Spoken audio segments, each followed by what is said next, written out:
L'invité de Smart Impact, c'est Laurence Suprano. Bonjour. Bonjour. Bienvenue, vous êtes la présidente d'Axis, cabinet de conseil pour la transformation durable. Je veux bien que vous présentiez Axis en quelques mots. Merci Thomas de m'accueillir sur ce plateau. Donc Axis est une société de conseil indépendante qui accompagne les transformations plutôt des grandes entreprises pour relever les défis environnementaux, sociétaux et technologiques.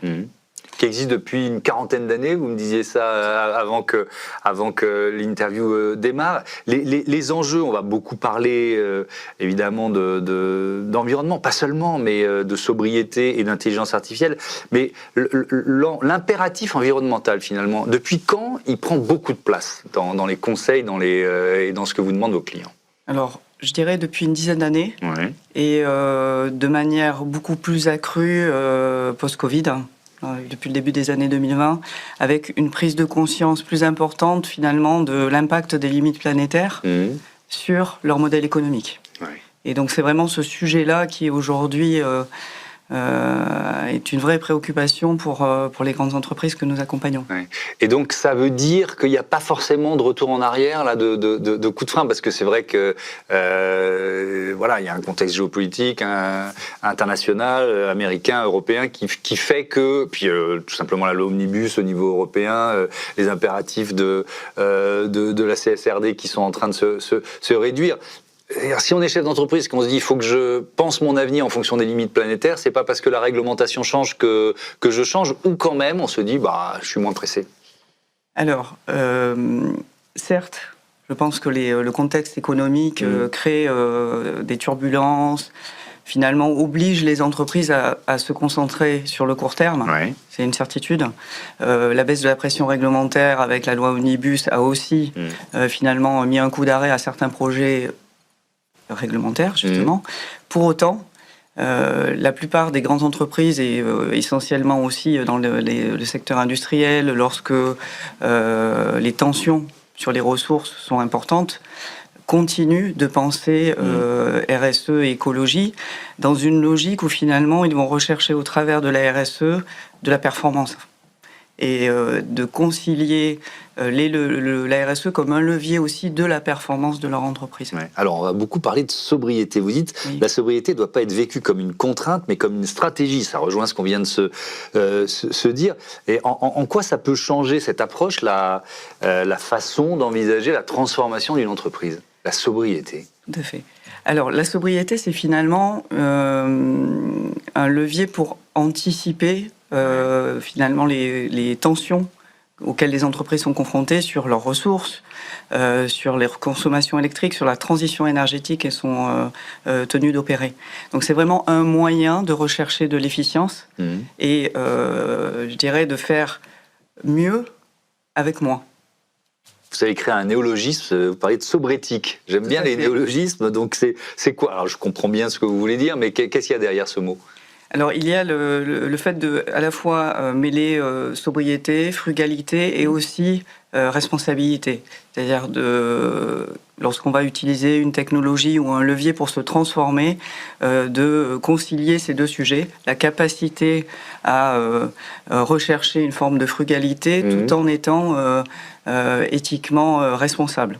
C'est notamment le cas avec l'utilisation de l'intelligence artificielle. C'est un vrai sujet aujourd'hui, finalement, d'être conscient des impacts d'une technologie pour mener cette transformation. Alors oui, mais alors si on parle d'intelligence artificielle, il faut quand même peut-être d'abord parler de son bilan carbone, quoi. C'est-à-dire que c'est une industrie énergivore déjà aujourd'hui, et sa vitesse de développement est telle qu'elle le sera. J'ai même du mal à imaginer à quel point elle sera énergivore, l'intelligence artificielle. Alors c'est quand même un peu l'éléphant dans la pièce, quoi. Tout à fait. C'est un des éléments dont il faut que les entreprises prennent conscience. À la fois dans l'utilisation et la croissance exponentielle de l'usage de l'IA. Aujourd'hui, ChatGPT, c'est plus de 800 millions d'utilisations hebdomadaires, donc ce qui est quand même énorme pour une technologie qui est née il y a moins de 3 ans.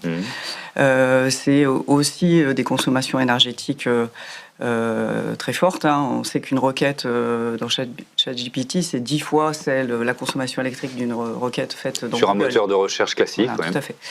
Et donc, ce qui veut dire qu'on peut peut-être nous se poser la question de on devrait être éduqué à l'utilisation de l'intelligence artificielle et générative, c'est-à-dire où est-ce qu'on en a vraiment besoin. Tout à fait. Bon, bref. Tout à fait. Je dis ça, je fais passer le message, tiens.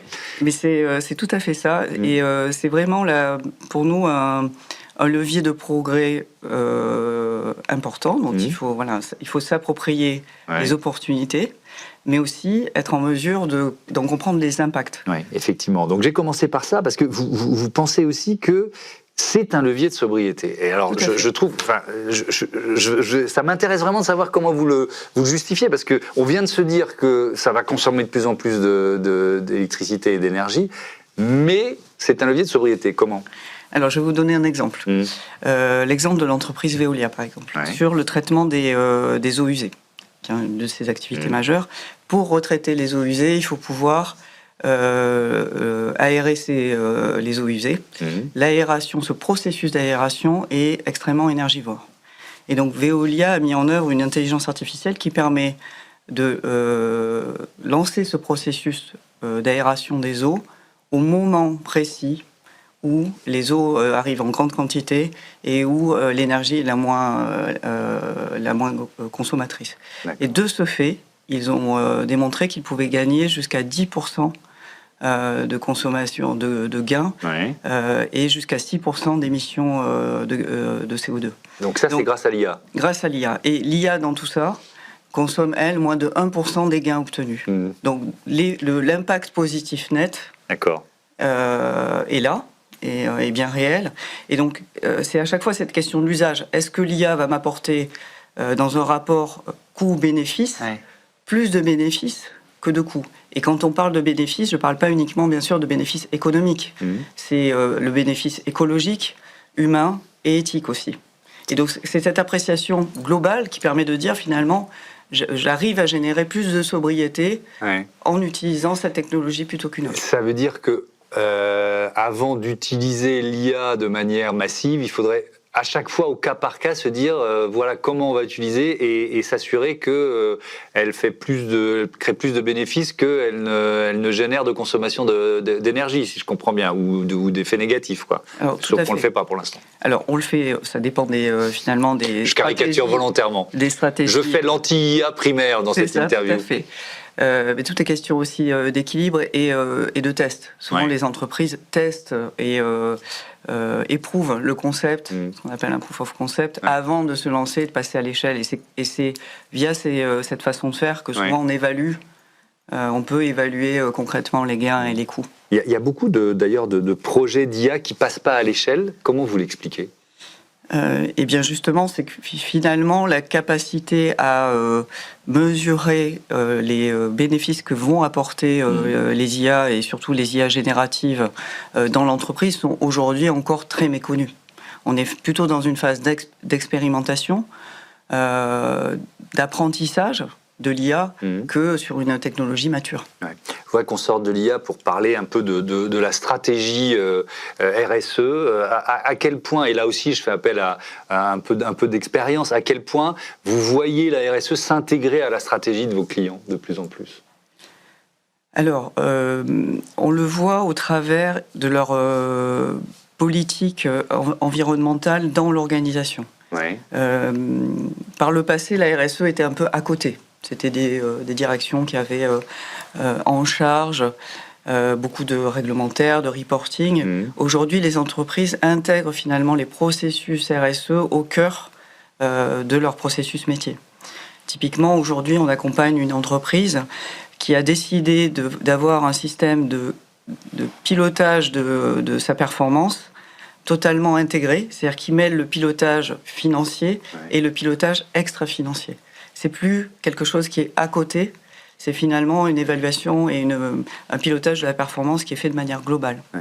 Et des clients qui vous parlent d'économie régénérative, c'est-à-dire qui vont encore un peu plus loin, vous en avez de plus en plus ? Alors aujourd'hui, on en a quelques-uns. Je dirais que c'est plus un cap et une ambition qu'une réalité généralisée sur le terrain. Les entreprises, on va dire, les plus matures sont plutôt à un stade contributif, c'est-à-dire qu'elles ont mis en place un système de pilotage de la performance globale, des systèmes de minimisation de leurs impacts au strict minimum. Aller vers le régénératif, c'est vouloir prendre soin du vivant. C'est encore une ambition plus importante et plus difficile à atteindre. Dernier mot sur la loi Omnibus, le retour en arrière européen, notamment sur la réglementation CSRD, le bilan extra-financier, qui a quand même un effet domino pour les cabinets de conseil qui sont dans une période où ils souffrent, peut-être les plus gros d'ailleurs. Est-ce que c'est votre cas ? Alors, on a quelques clients qui ont levé le pied sur la mise en place de la CSRD. Pour autant, ceux qui avaient engagé leur projet le mènent à terme. L'idée étant de pouvoir capitaliser sur le réglementaire pour justement grandir sur la partie écologique. Merci beaucoup Laurent Suprano et à bientôt sur Be Smart for Change. On passe tout de suite à notre débat, les aides à la rénovation des bâtiments en question.